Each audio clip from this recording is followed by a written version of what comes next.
Hi, this is chapter 3 now of part 3. They were glad to be on the move once more. Ben said, "Professor, I meant to tell you something. When I was up in the air, I had quite a good view of the palace." The professor was intrigued. "What did you see?" "There's a long bridge over a deep chasm." "Ha! That's good to know. Did you see a path going up the mountain?" "Yes, it's the same pink trail that we're on now." Tom sniffed the air. "I smell something good." Lindy's nose twitched. "It's like honeysuckle." A wonderful smile appeared on the professor's face. "It is honeysuckle. It's coming on the breeze," he said. "I've heard that the Whangdoodle's palace has the perfume of honeysuckle around it all the time." "We are getting close." They were almost at the base of the Whangdoodle's mountain. Through a natural rock arch, the pink road wound its way to the summit. They could see the gleaming turrets of the palace above the scudding clouds. "Not long now, Professor," said Ben encouragingly. He had no sooner spoken those words than they were echoed by a chorus of soft voices in the surrounding hills. "Not long now, not long now," the professor said distractedly. "Fiddlesticks! What is that? What's going on?"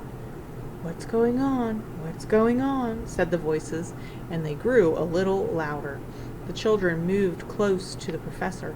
They could see nothing to account for the voices, and there was no clue as to where they were coming from. The echoes chased themselves around and around. The professor rubbed his head irritably. "This is too much. I mean, a fight is a fight, but the proc goes too far." He raised his voice. Come on out, whoever you are, let's see you." Let's see you, mocked the voices, laughing shrilly. Lindy took the professor's hand, her face white with fear. Ben felt the anger welling up inside him. "Now stop that," he cried. "Stop that, stop that." The voices grew louder yet. Then, quite suddenly and with tremendous energy, a large furry creature hurtled out of nowhere and landed on the path in front of the professor, who gasped and recoiled with shock.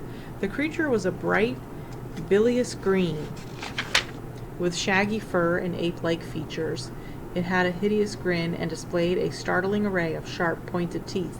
It was screaming and dancing up and down, hurling abuse at the professor and the children. "Get out of here!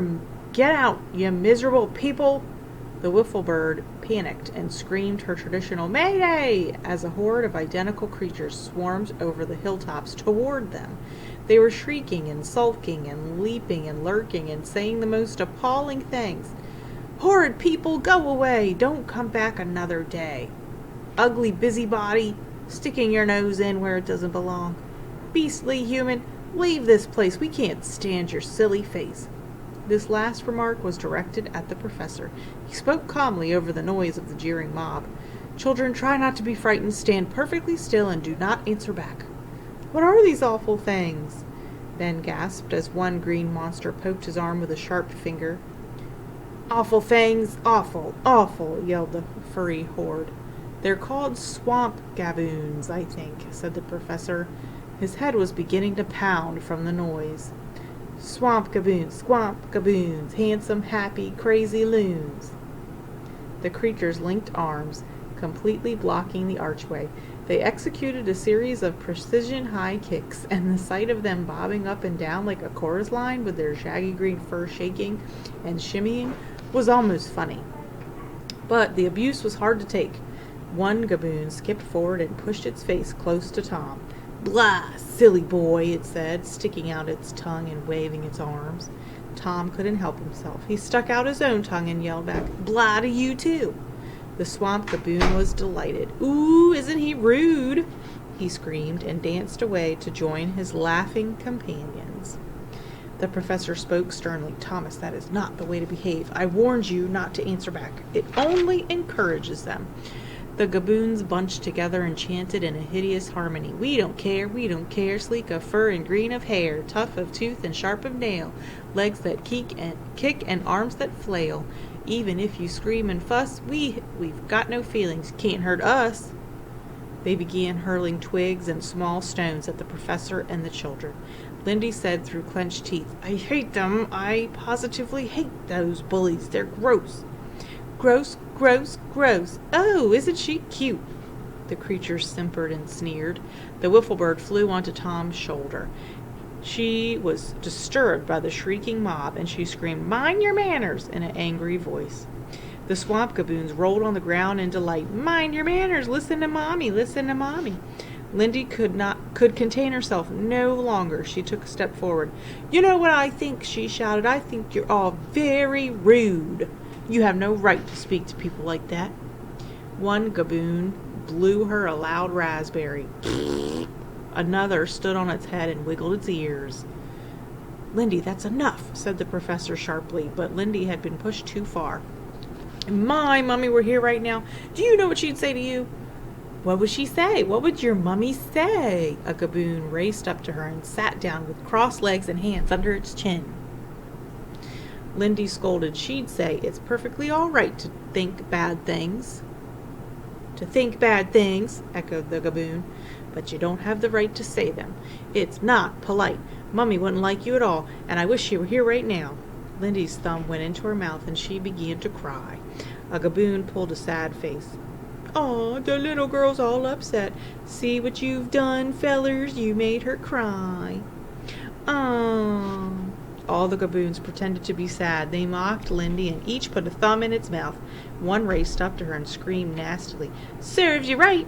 Then jumped in the air and ran away. Benjamin was furious. Until now, he had been able to control himself, but seeing how cruelly the gaboons were teasing Lindy made him lose all reason. The professor caught him just as he was about to hurl himself upon the offending creatures. Benjamin, control yourself. Lindy, stop that crying. Now listen to me, all of you. The swamp gaboons, feigning interest, crowded around. But as soon as the professor began to speak, they made such a racket that it was hard for the children to understand what he was saying. The Whifflebird said, Mind your manners, and that's what we're going to do. The more you respond to these miserable creatures, the professor ducked as one of them tried to pull his hair, the more ammunition you give them. Unless we ignore them, we'll never get through. You'll never get through, you'll never get through, you stupid, sloppy, no-good human. The gaboons shrieked and formed a line across the archway again. The madder you get, the more they'll love it. We love it! We love it! Roared the furry mob. So, we're going to ignore them, said the professor.